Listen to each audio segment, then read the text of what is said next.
This is your APAS update for April 27th. We've got 6 updates for you this week. Number 1, on April 21st, APAS sent a letter to the Federal Minister of Agriculture, Mary Claude Bibeau, highlighting some of the concerns that we've got with the current Public Service Alliance of Canada's strike and the impact that the strike is having on Saskatchewan's agricultural producers. Also, on April 25th, we sent out a news release also talking about some of the challenges facing our members and producers all across the province.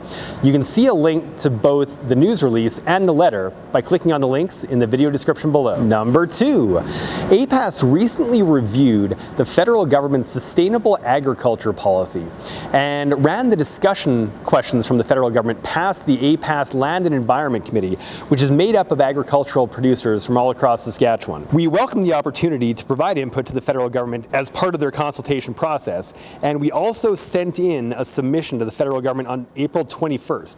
So you can click on the link in the video description below to read that submission. Number 3, APAS is currently undertaking a strategic planning and governance review. So we're looking for feedback from our members and stakeholders across the province. As the agricultural industry continues to evolve and change, we need to make sure that APAS is also changing so that we stay current with the times. So we put together a survey that we've been sending out to our members and stakeholders around the province to get your feedback on what you think APAS should be focusing on more or changing as we go into the future.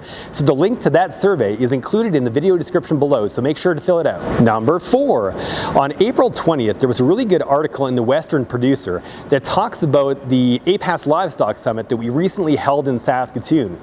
The article talks about how all the different parts of the agricultural sector, whether it's grain or livestock or other parts, need to work together to take a collective voice on behalf of its advocacy to the provincial and the federal government. So a link to that article is included in the video description below. Number 5, earlier this week, the RM of Usborne joined APAS as our newest transitional member for 2023.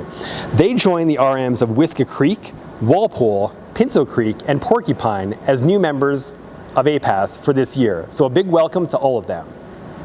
And number 6, if you've got an RM Council meeting coming up and you'd like APAS update materials, or if you'd like APAS staff or director to come to the meeting with you, let me know and we'll get it set up. Thanks for watching, and we'll see you again next week.